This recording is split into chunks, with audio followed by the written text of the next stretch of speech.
विद्यार्थियों, पिछले अध्याय में अपने अनुष्टुप, आर्य इत्यादि छंदों के बारे में जानकारी प्राप्त की थी। अग्रिम छंद है इंद्रवज्रा।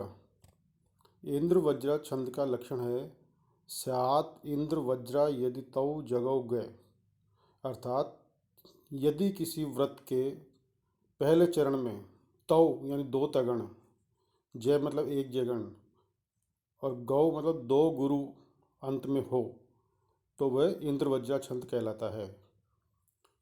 अर्थात यदि किसी छंद के अंदर दो तगण, एक जगण और अंत में दो गुरु वर्ण हो तो वह इंद्रवज्रा छंद कहलाता है।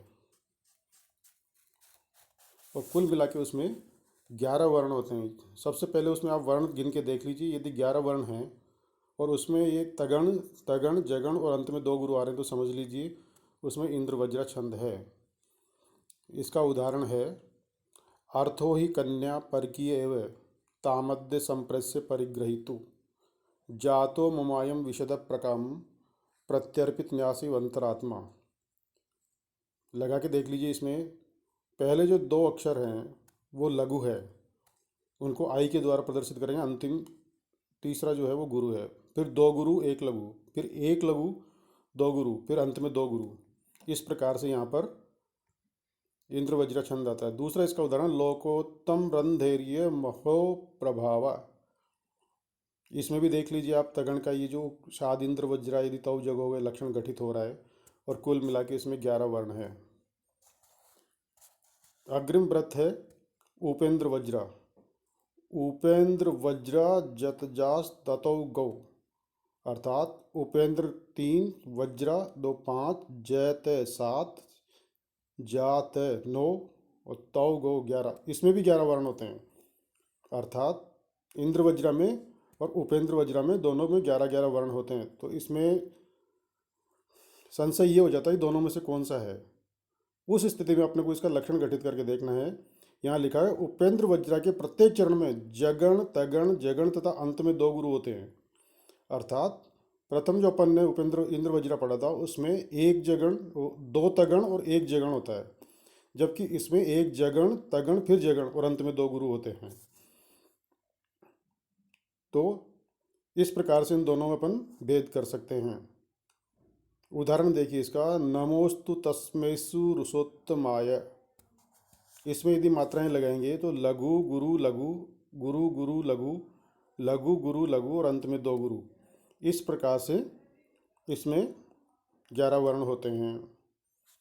तो जहाँ भी आपको छंद के बारे में संशय हो कि इसमें कौन सा छंद है तो उस स्थिति में उस पर मात्राएं लगाकर गिनकर देखा जा सकता है और उसमें छंद की पहचान की जा सकती है। तीसरा आता है उपजाति। ये मिश्रित छंद है भाई। इसमें इंद्रवज्रा और उपेंद्र वज्रा दोनों का मिश्रण होता है। उपजाति व्रत वह व्रत कहलाता है जिसमें इंद्रवज्रा तथा उपेंद्र वज्रा दोनों का मेल होता है।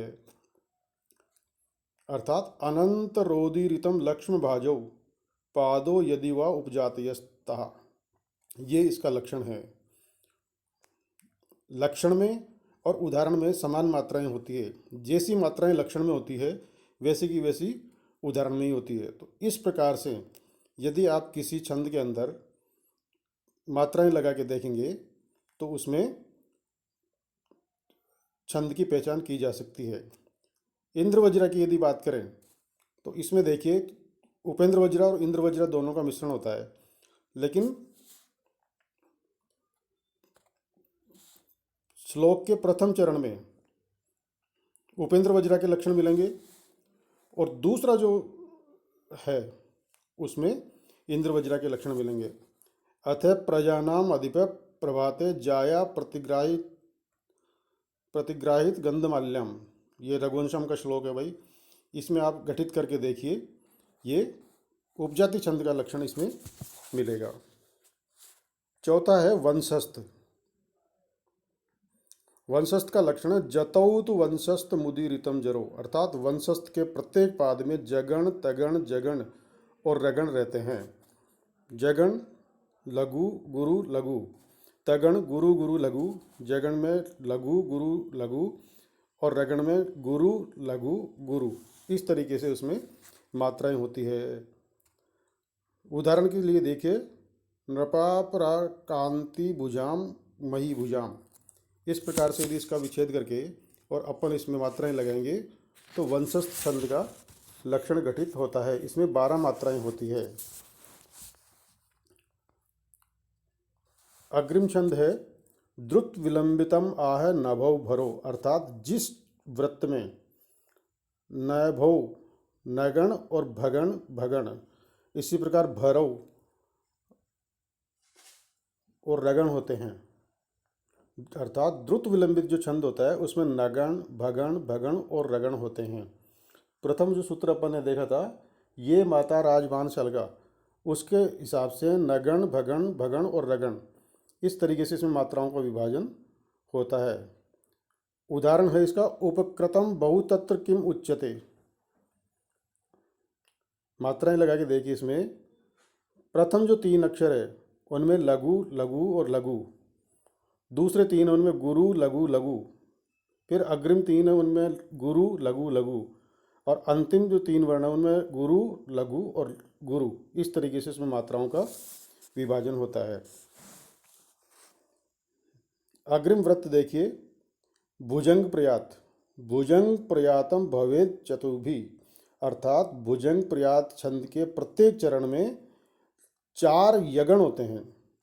अर्थात इस भुजंग प्रयात नामक छंद में जो अक्षरों की या मात्राओं की अपन गिनती करेंगे तो जो मात्राएं प्रथम 3 में होती है वही आगे वाले 3 पदों में होती है। मात्राओं में इसमें परिवर्तन नहीं होता है।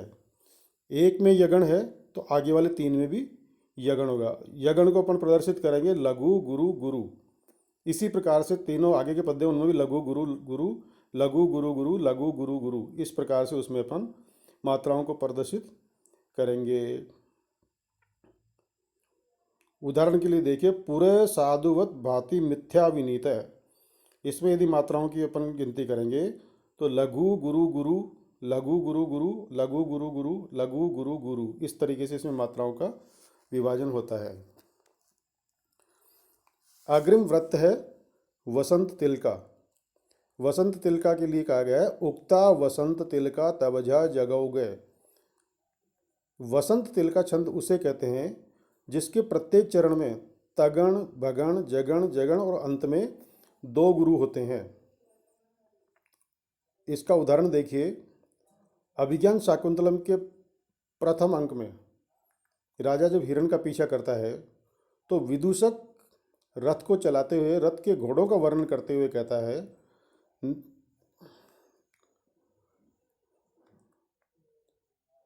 वही इसका उदाहरण है।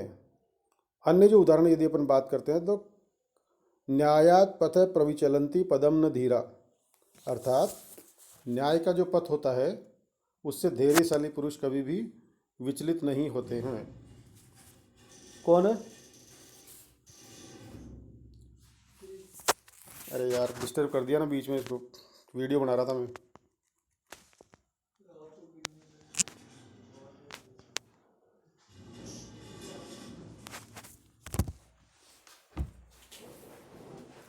लिया आगे लिया, वही से लकड़ी को सीधी कर, बस एक ही है क्या? ये सर वो इसका वो सब्जेक्ट नहीं बता रहा, वो वेटिंग लिस्ट में नाम आया तो वेटिंग में तो तेरा एडमिशन हो गया क्या? एडमिशन हो गया इसका। सब्जेक्ट नहीं बता रहा? तो देख, सब्जेक्ट तो जो भी है ना वो सब्जेक्ट मिल चुके, अब कोई चेंज नहीं होगा। नहीं तो सर तो पता तो चले ना। स्कॉलरशिप का फॉर्म भरना है इसमें। क्या नाम है? रमेश चंद, इसलिए वो पापा का नाम? छोटू राम।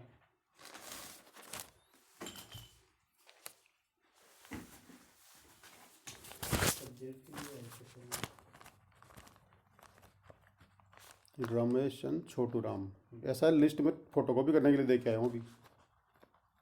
थोड़ी देर में उधर जाऊँगा, 2 घंटे बाद फ़ोन कर लेना। 2 घंटे बाद बात करना। शाम को कर सकता है क्या? हाँ सर, मैं बता दूंगा। मैं तो 3 बजे निकलूँगा, फिर 2 घंटे गाड़ी चलाऊँगा, 5 बजे जरूर पहुँचूँगा।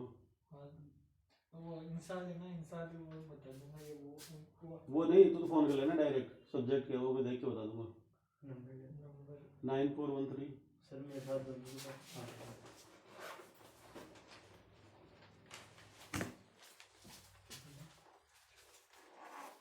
13804522।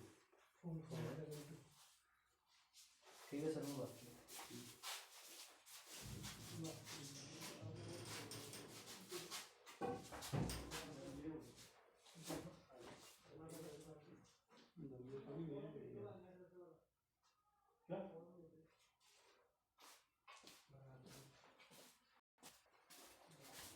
कितने चाहिए?